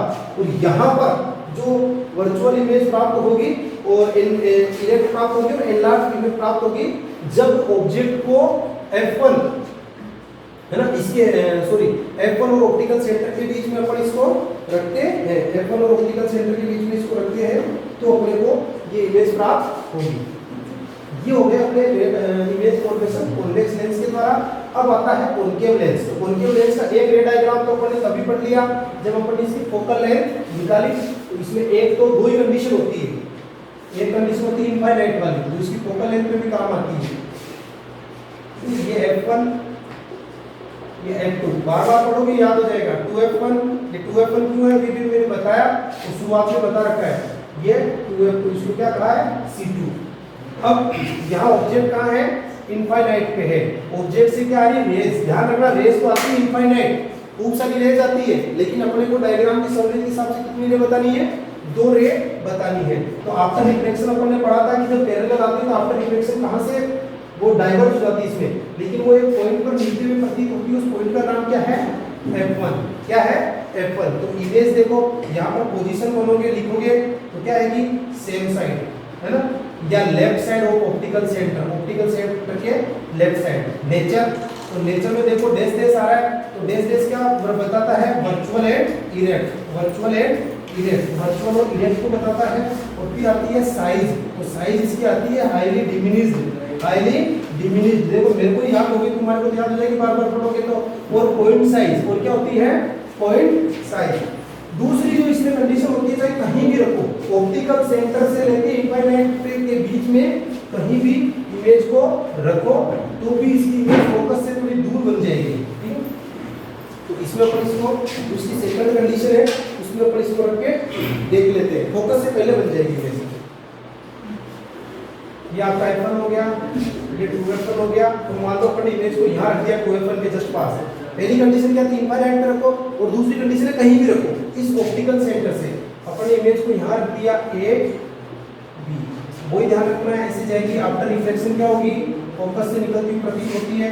ये लाइन आपको किसके लानी है, ये दूसरे बात लाइन, ये जाएगी ऐसे, इसको ऑप्टिकल सेंटर से क्रॉस करते हुए जाएगी। ये जहां क्रॉस कर रही है एक दूसरे को, ध्यान रखना, ये जहां क्रॉस कर रही है वहीं क्या बन रही है, इमेज बन रही है। ये जहां क्रॉस कर रही है देखो पहले देखो जब पैरेलल जाती है तो आफ्टर रिफ्लेक्शन वो फोकस से आती हुई प्रतीत होती है, appears to diverge from focus, focus से आती हुई प्रतीत होती है। ये तो डायरेक्ट निकल गई और इसको ऐसे मिलाया और दूसरी ऑप्टिकल सेंटर से जाती है तो यहाँ पर इनका इंटरसेक्शन होता है और यहाँ पर इमेज बनती है। तो देखो इमेज किसके बीच में बनी, F1 और O के बीच में। और कैसी इमेज होगी, पोजीशन तो आएगी, position optical centre and F1 between, और साइज नेचर में क्या आएगा, वर्चुअल एंड इरेक्ट, और साइज में क्या जाएगा, स्मॉल, क्या आएगी, स्मॉल साइज। ध्यान रखना कॉन्केव लेंस के जो यूजेस है, बाइनोक्यूलर दूरबीन के अंदर कॉन्केव लेंस आते हैं, टेलीस्कोप के अंदर दूर की चीजें देखने में कॉन्केव लेंस आते हैं, और दूर क्लोजर जो दूर के अंदर कैमरा होता है ना, बाहर कोई अपने मेहमान आया है तो उसमें भी कौन सा लेंस आता है, कॉन्केव लेंस। और जो स्पाई कैमरा होता है, स्पाई कैमरा जो जासूस वाला जैसे कमरे के अंदर फिट कर देते हैं होटल वाले, है ना, तो वो भी किसके द्वारा कौन सा आता है, कॉन्केव लेंस। और ध्यान रखना कॉन्केव लेंस इमेज छोटी बनाता है लेकिन एरिया क्या बनाता है, बड़ा बनाता है। अपने कॉन्वेक्स मिरर में भी पढ़ा था कि कॉन्वेक्स मिरर इमेज को क्या बनाता है, छोटी बनाता है, लेकिन एरिया क्या बनाता है, बड़ा बनाता है। ठीक है, इसके बाद अपना नेक्स्ट टॉपिक है साइन कन्वेंशन। साइन कन्वेंशन में वहां अपने मेन किसको माना था, पोल को, तो यहाँ मेन किसको मान रहे हैं, अपन ऑप्टिकल सेंटर को, ओ को। ध्यान रखना कोई चीज ओ के ऊपर की तरफ है, जैसे इमेज जो ऑब्जेक्ट है वो ऊपर की तरफ रहता है तो उसको किसमें मानेंगे, प्लस में। ओ के कोई लेफ्ट साइड में तो उसको किसमें मानेंगे, माइनस में। तो ऑब्जेक्ट की डिस्टेंस किसमें लेंगे अपन, माइनस में। अगर इमेज राइट की तरफ बन रही है तो वो इमेज की वैल्यू क्या आएगी, प्लस। और ध्यान रखना वो केवल किसमें बनेगी, कॉन्वेक्स लेंस की 5 कंडीशन में, प्लस v की वैल्यू प्लस v केवल कॉन्वेक्स लेंस की 5 कंडीशन में आएगा, जबकि -3 कंडीशन में आएगा -v की वैल्यू। 2 कंडीशन तो कॉन्केव लेंस की और एक कंडीशन किसकी, कॉन्वेक्स लेंस की। ठीक है, और इमेज जो बनेगी उसकी वैल्यू किसमें आएगी, माइनस। अगर रियल और इन्वर्टेड इमेज बन रही है तो माइनस में आएगी। वो प्रोजेक्ट इमेज जो अगर रियल और इन्वर्टेड बन रही है तो एच डैश की वैल्यू किसमें आएगी, माइनस में आ रही थी। साइन कन्वेंशन कोई भी चेंज नहीं है, as it is concave mirror और उसका वाला अप्लाई करना है। फॉर्मूले जरूर चेंज है जो मैं आपको बता देता हूं, साइन कन्वेंशन होके वही है। ठीक है ना, तो आप इसमें अप्लाई होके वही कर सकते हो। फॉर्मूला इसका अलग है, लेंस फॉर्मूला, वो ध्यान रखना है। वहां जहां पे प्लस था वहां माइनस करना है, जहां माइनस था वहां पे प्लस करना है। जैसे मिरर फॉर्मूला अपन ने पढ़ा था, ये 1/v plus 1/u equals to 1/f, जबकि लेंस का फॉर्मूला आपको पढ़ना है 1/v minus 1/u equals to 1/f। ये चेंज आ गया दोनों में। ठीक है, ये ध्यान रखना है, लेंस फॉर्मूले में माइनस करना है। इसी प्रकार वहां मैग्निफिकेशन का फॉर्मूला अपन ने किया था h/h, यहां भी यही है। फिर उसके साथ अगर h नहीं दे रखा हो तो डिस्टेंस ऑफ ऑब्जेक्ट और डिस्टेंस ऑफ इमेज, तो वहां अपन ने लिखा था -v/u। ध्यान रखना ये किसका था, ये मिरर का। लेंस में अपने को क्या करना है, इस माइनस को हटा देना है और h/h इक्वल्स टू v/u। ये चेंज और बाकी कोई भी चेंज नहीं है। कॉन्वेक्स के लिए ऑलवेज प्लस वर्ड यूज किया जाएगा, चाहे वो मिरर हो चाहे लेंस हो, और कॉन्केव के लिए ऑलवेज माइनस वर्ड यूज किया जाएगा, चाहे वो मिरर हो या लेंस हो। बस ये फॉर्मूले ध्यान रखना, मिरर फॉर्मूले में यहाँ प्लस था और लेंस फॉर्मूले में माइनस है। मिरर फॉर्मूला में मैग्निफिकेशन में यहाँ माइनस था और लेंस फॉर्मूले में यहाँ प्लस है। फिर आती है बात मैग्निफिकेशन की। अगर आपकी आ जाए कि मैग्निफिकेशन -3 है, इट मींस आप कहोगे कि इससे क्या पता चलता है, इससे पता चलता है कि जो इमेज है वो रियल इन्वर्टेड है, जो इमेज है वो रियल इन्वर्टेड और 3 टाइम्स एनलार्ज बनेगी। इस -3 का आपके आ जाए डिस्क्रिप्टिव क्वेश्चन कुछ भी कि what is the meaning of -3 of magnification, तब आप कहोगे the image will be formed real and inverted and 3 times enlarge as compared to object. अगर आपके आ जाए +3 तब आप कहोगे image is virtual and erect and 3 times enlarge. और ध्यान रखना ये कंडीशन किसमें आएगी, ये कंडीशन कॉन्वेक्स लेंस की जो एक पोजीशन आती है, कॉन्वेक्स लेंस की जो ऑप्टिकल सेंटर और F1 के बीच वाली में ये पोजीशन आएगी। जबकि कॉन्केव में क्या आएगा, कॉन्केव जो लेंस है उसमें प्लस तो आएगा लेकिन मैग्निफिकेशन +3 कभी भी नहीं आएगा, क्योंकि उसमें अभी बताया मैंने इमेज कैसी बनती है, ऑलवेज स्मॉल। कॉन्वेक्स मिरर में ऑलवेज स्मॉल बनी थी और कॉन्वेक्स लेंस में ऑलवेज क्या बनेगी, स्मॉल, वर्चुअल और इरेक्ट, स्मॉल, वर्चुअल और इरेक्ट बनेगी। ठीक है, ये अपने ये सारे इंप्लाई कर दोगे तो कोई दिक्कत नहीं है। अब आता है power of lens, last topic. इसके जो न्यूमेरिकल क्वेश्चन का या तो एक वीडियो अलग से बना दिया जाएगा या फिर देखते देखे या एक क्वेश्चन अभी बता देता हूँ मैं आपको। पहले इससे पहले अपन पढ़ लेते हैं पावर ऑफ लेंस। देखो पावर क्या होती है लेंस की, जिसको हम बोलते power, capacity to do work is called power. Power का मतलब होता है कि कोई लेंस अपने ऊपर गिरने वाली लाइट को कितनी कन्वर्ज या डाइवर्ट कर सकता है, उसको बोलते हैं पावर ऑफ लेंस। कन्वर्जिंग और diverging capacity of lens, converging और diverging capacity of lens is called power. Lens की कन्वर्जिंग और डाइवर्जिंग, जो जितनी ज्यादा रेज को कन्वर्ट करेगा, तो कन्वर्ट को रेज को ज्यादा करेगा तो रेज एक जगह कन्वर्ट होगी तो वहां पर जैसे मान लो सन की रेज को कन्वर्ट एक जगह करेंगे तो वहां हीट एनर्जी बहुत ज्यादा प्रोड्यूस होगी सोलर एनर्जी से। तो अपने को लेंस कौन सा अच्छा हुआ, जिसकी कन्वर्जिंग पावर ज्यादा है, मतलब जो रेज को ज्यादा कन्वर्ट करता है या जो रेज को डिफरेंट लार्ज एंगल से बेंड करता है। लार्ज एंगल का मतलब जैसे ये आपका कॉन्वेक्स लेंस है, ये रेज आ रही है, ठीक है, ये तो आप एक चीज को ध्यान रखना, ऑप्टिकल सेंटर से कोई निकलेगी वो डायरेक्ट निकल जाएगी विदाउट रिफ्रैक्टेड, लेकिन ये आ रही थी लार्ज एंगल से। लार्ज एंगल का मतलब है कि इसको बहुत ज्यादा, जैसे कोई लेंस यहीं कर रहा है और दूसरा लेंस है, देखना आप किसी का तो पावर ज्यादा है, दूसरा लेंस है जो इस पे गिर रही है लाइटें, अब ये लेंस यहां पर ही रेज को गिरा रहा है तो इसका जो एंगल है वो सबसे बड़ा, ज्यादा एंगल से घुमा रहा बेंडिंग है ना, एंगल ज्यादा बन रहा है, यहाँ पर एंगल कम बन रहा है। अब यहाँ फोकल लेंथ क्या है, ज्यादा दिख रही है और यहाँ फोकल लेंथ क्या दिख रही है, कम दिख रही है। तो ध्यान रखना कि लेंस की जो पावर, जिस लेंस की फोकल लेंथ कम होती है उसकी पावर ज्यादा होती है। तो power is inversely proportional to या reciprocal of focal length. Power is reciprocal of focal length. Focal length का रेसिप्रोकल क्या होता है, पावर।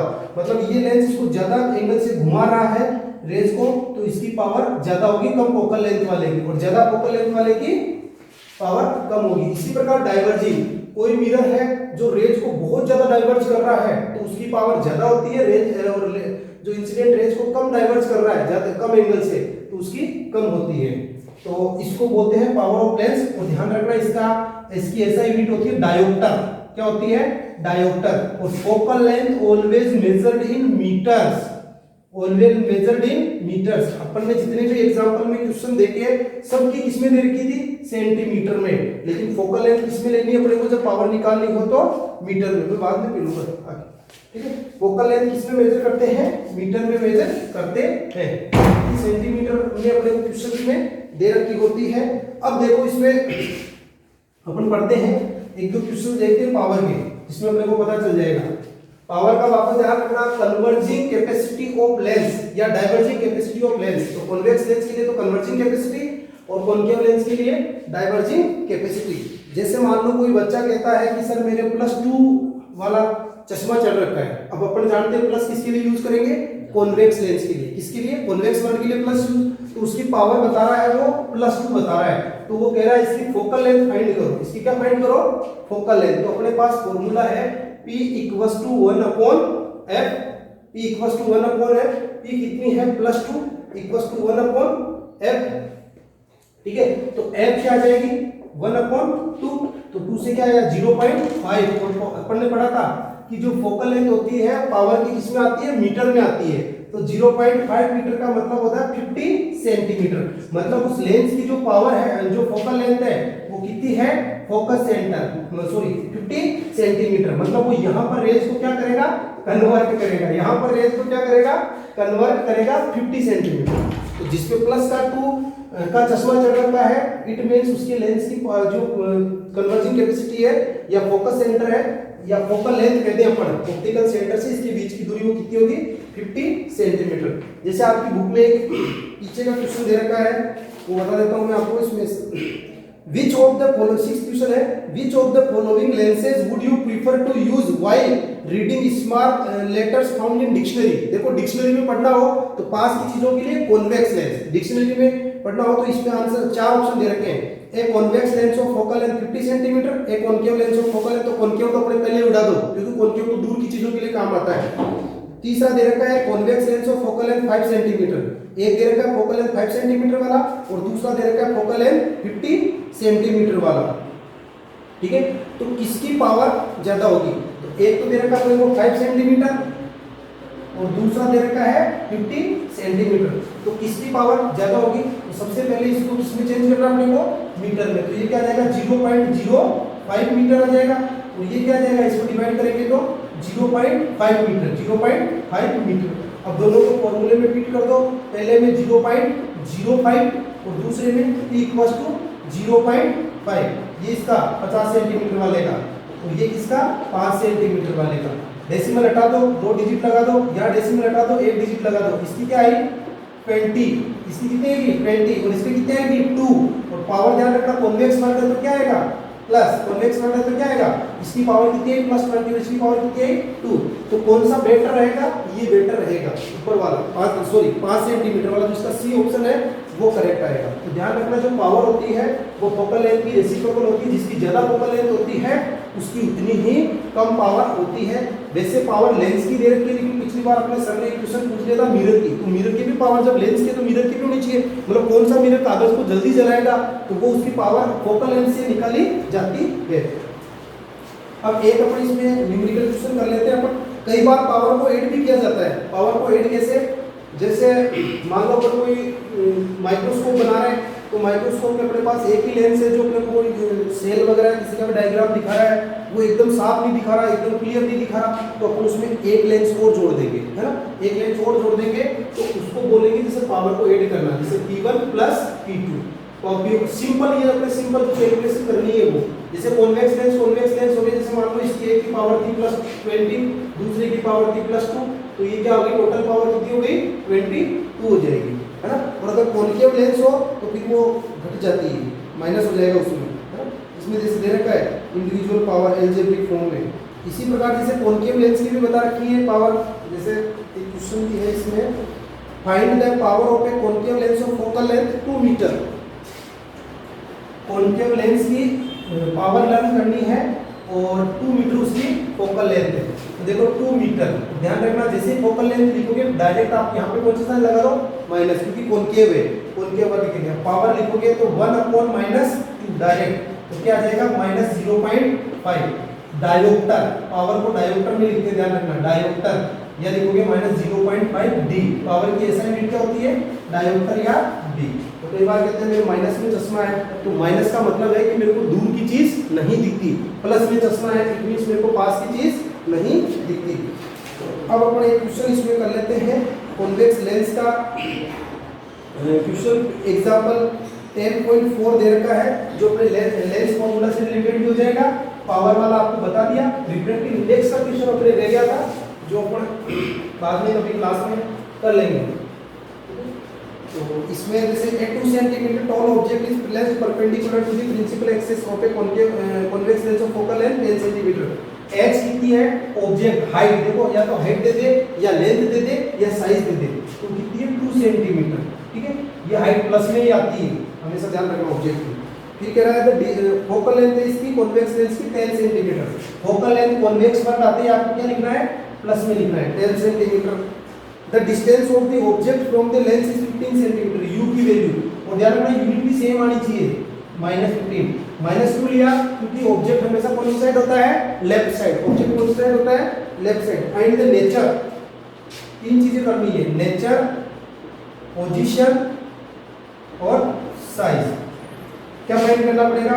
पोजीशन के लिए v फाइंड करना पड़ेगा, ठीक है। अब देखो इसने सबसे पहले पूछ लिया नेचर, सबसे पहले पूछ लिया नेचर। तो कईयों में डायरेक्ट बता देते हैं कि जैसे कॉन्वेक्स लेंस होता है तो उसकी ज्यादातर जो नेचर होती है रियल और इन्वर्टेड होती है, लेकिन हम पहले पोजीशन फाइंड करते हैं फिर इसकी नेचर फाइंड करेंगे। तो फॉर्मूला लेंस फॉर्मूला लगाना आपको 1/v - 1/u = 1/f। अब अपने को क्या फाइंड करना है? v फाइंड करना है। u को उधर ले जाओ, u प्लस में हो जाएगा, ठीक है। फोकल लेंथ कितनी आ जाएगी +10, ये प्लस और u कितना आ जाएगा माइनस का 15। 10 और 15 का एलसीएम आ जाएगा 30, 10 3 जा 30 प्लस माइनस 2 कितना आया +1/30, और कितना आ जाएगी v की वैल्यू 30, और v की वैल्यू किसमें आ रही है प्लस में आ रही है, किसमें आ रही है प्लस में आ रही है, तो अपनी बुक में लिख रखा है the positive sign of this was that image is formed at a distance of 30 centimetre on the other side of optical centre. Optical centre के अदर साइड में बन रहा है the image is real and inverted. इसका ray diagram अगर बनाना हो अपने को बिल्कुल आसान है। रे डायग्राम बनाने के लिए ये अपना रेड ऑप्टिकल ये बना दिया, लेंस बना दिया, ये f1 ये f2। आपको पूछ ले f1 दो फोकस है इसलिए इसको प्रिंसिपल फोकाई बोलते हैं, प्रिंसिपल फोकाई बोलते हैं, ठीक है। 2f1 और 2f2। अब देखो इसमें f कितना है, f की वैल्यू है 10 सेंटीमीटर, मतलब ये दूरी 10 सेंटीमीटर है। ऑब्जेक्ट कहाँ रख रहे हैं -15, मतलब ऑब्जेक्ट कहाँ रख रखा है इन दोनों के बीच में, क्योंकि ये कितना आएगा 20, ये कितना जाएगा 20, ये 10 है यहाँ तक कि ऑब्जेक्ट यहाँ रख रखा है। कहाँ बनेगा, कहाँ बनेगी इमेज जब इनके बीच रखते हैं। देखो यहाँ रखा था तो यहाँ बनता, यहाँ रखते तो 2f1 पे रखते तो 2f2 पे बनता, इनके बीच में तो बियॉन्ड 2f2। तो इसका रे डायग्राम अगर पूछ ले ऐसे करते हुए बना देना। एक ऑप्टिकल सेंटर से गुजारा, इसका तो बहुत सिंपल है, ये आ गया नीचे b डैश a डैश। आगे इसमें आपको मैग्नीफिकेशन बता रखा है, तो मैग्नीफिकेशन का फॉर्मूला लगा रखा है h dash upon h b upon u। ध्यान रखना है माइनस नहीं है, इधर में माइनस था। अब h की वैल्यू दे रखी थी अपने को 2 दे रखी थी, h डैश अपॉन ये 2 आ गया, v की वैल्यू अपने पास आ गई 30, u की वैल्यू कितनी आ गई -15, u हाँ -15, तो ये आ गया आपका -2 और -2 जा 4, h डैश इक्वल टू क्या आ गया -4।